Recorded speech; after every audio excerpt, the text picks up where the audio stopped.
Hey guys, and welcome to my preview of the UEFA Champions League Final 2017. It will be played at the Millennium Stadium in Cardiff, and this is my last preview of the season, as this is the last important club match of the season. So, the Champions League Final is between Juventus, who beat Monaco to get here, and Real Madrid, who beat City neighbours Atletico Madrid to get here. Well, it's been quite the journey for Juventus. They beat in the last 16, they beat Porto, pretty easy match. In the quarterfinals, they beat Barcelona, another easy match. In truth, they destroyed Barcelona, and in the semi-finals, in truth, they destroyed Monaco too. So, it's been a pretty easy ride for Juventus. And with their wall, the old guard, Buffon, Barzagli, Bonucci, Chiellini, those four, the old guard, and then you have Alexandro and Dani Alves as well, providing the Brazilian flair. So it's a really good defense. As for Real Madrid, well, they got here mostly thanks to their attack and their winning mindset. The Real Madrid, you go into a match with the mindset that Real Madrid have. They're probably already 2-0 up in their minds already. That's how good that's how good their mental strength is. And they are probably right now, they are the best team in the world. There's no doubt about that. They just sealed their La Liga title 2 weeks ago, and they are the best team in the world at the moment. No doubt about that. Especially with their attack. Now to get here, they beat Napoli in the last 16, 6-2 on aggregate, pretty easy for them. They beat Bayern in the quarterfinals. That was a really good tie. But the second leg was marred by some terrible refereeing decisions. And then those decisions, two of Ronaldo's goals were offside, and Arturo Vidal collected a red card for an absolutely perfectly timed tackle. So that match was kind of suspicious in a way. But anyway, probably not. It was probably just human nature. There's always once more than one thing goes wrong in a match on the referee's point, everyone starts going, "Oh, conspiracy, conspiracy." So more than likely, just human error. Right. So and then in the semi-final, they beat Atleti. Ronaldo scored another hat trick in the semi-final. In the first leg, and then in the second leg, Atleti looked like they were going to produce an almighty comeback until Isco scored the away goal, which killed the tie. Right, so now let's actually look onto the preview. The two managers, Massimiliano Allegri, has been linked with Arsenal for about 2 years now, and he's a really good manager. He's taken Juventus from the depths of world football. It's been a journey for Juventus. They were one of the heights of the European game. But then in 2005-06, they got caught in a match-fixing scandal. It was a match-fixing scandal that included AC Milan, Lazio, and Fiorentina. So and then they were relegated because they were seen as the main offenders, the main culprits. So they were relegated from Serie A, which is the top Italian league, to Serie B. So, that really brought them down. They got promoted first time of asking, but it took them about until they reached the 2015 Champions League final, where they lost 3-1 to Barcelona. That was when they really became one of the giants of European football again. So it's been really good on that front for Juventus. How they've recovered from that really nasty incident to become one of the great teams of the game again. Uh, and Massimiliano Allegri has been a really integral part of that.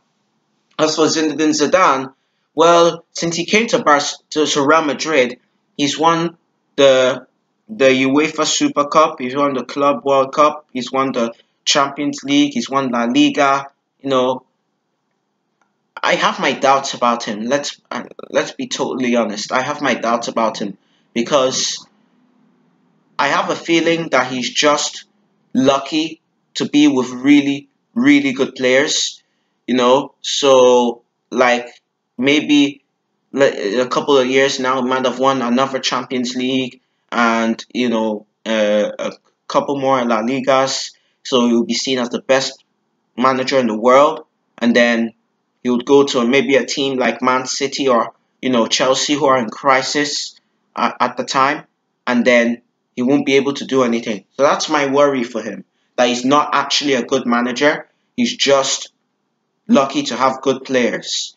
So it's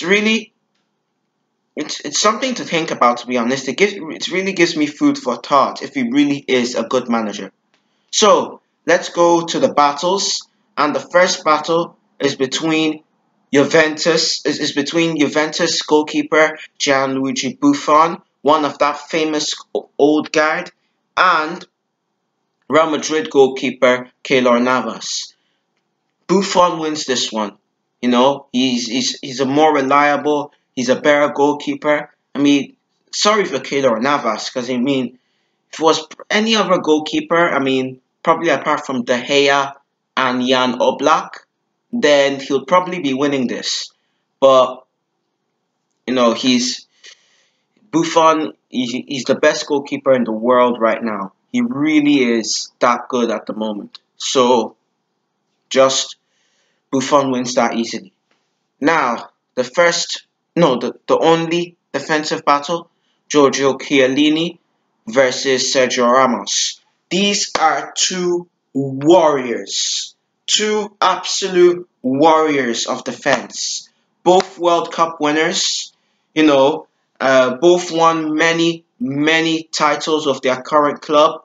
And these two players they really typify the spirit that these two teams both have. And this one is a draw for me. I can't pick between the both of them. So this one's a draw. Right. The first midfield battle is between Casemiro of Real Madrid and Pjanic. Yes, Miralem Pjanic of Juventus. Well, Pjanic, he's a good player, playmaker. Since he came to Juventus, he's developed a fight, and that's what Juventus does to a lot of players. Juventus could take a really player that doesn't like to get into any tackles and turn them into an absolute warrior.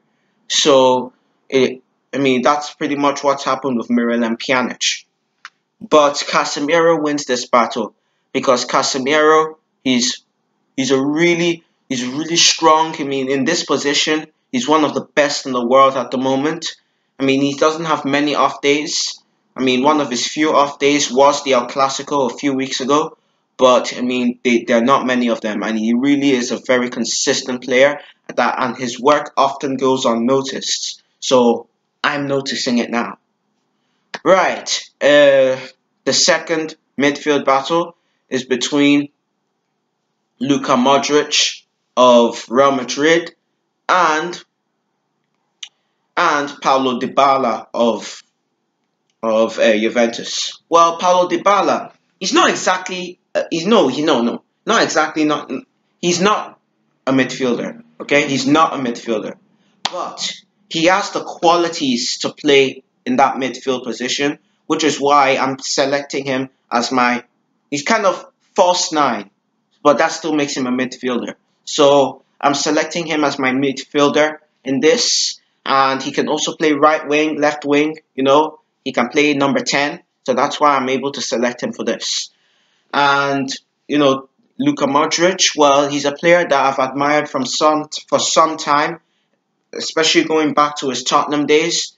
So, I mean, he's a really good player, lots of quality, and I mean, both of these players have exceptional quality. I'll have to go for a draw. This one is a draw, another draw. So, the striker battle: Gonzalo Higuain versus who else but Cristiano Ronaldo. Cristiano Ronaldo, he's not a striker. He scored over 400 goals for Real Madrid. That's really all I need to say. As for Gonzalo Higuain, well, he's a good striker. In my opinion, if Gonzalo Higuain didn't live in an era of Suarez, Ronaldo, and Messi, and Ibrahimovic, he probably would be the top, either the first, second, or third best striker in the world. So it's actually really unlucky because he does score a lot of goals, but somehow he still manages to go unnoticed.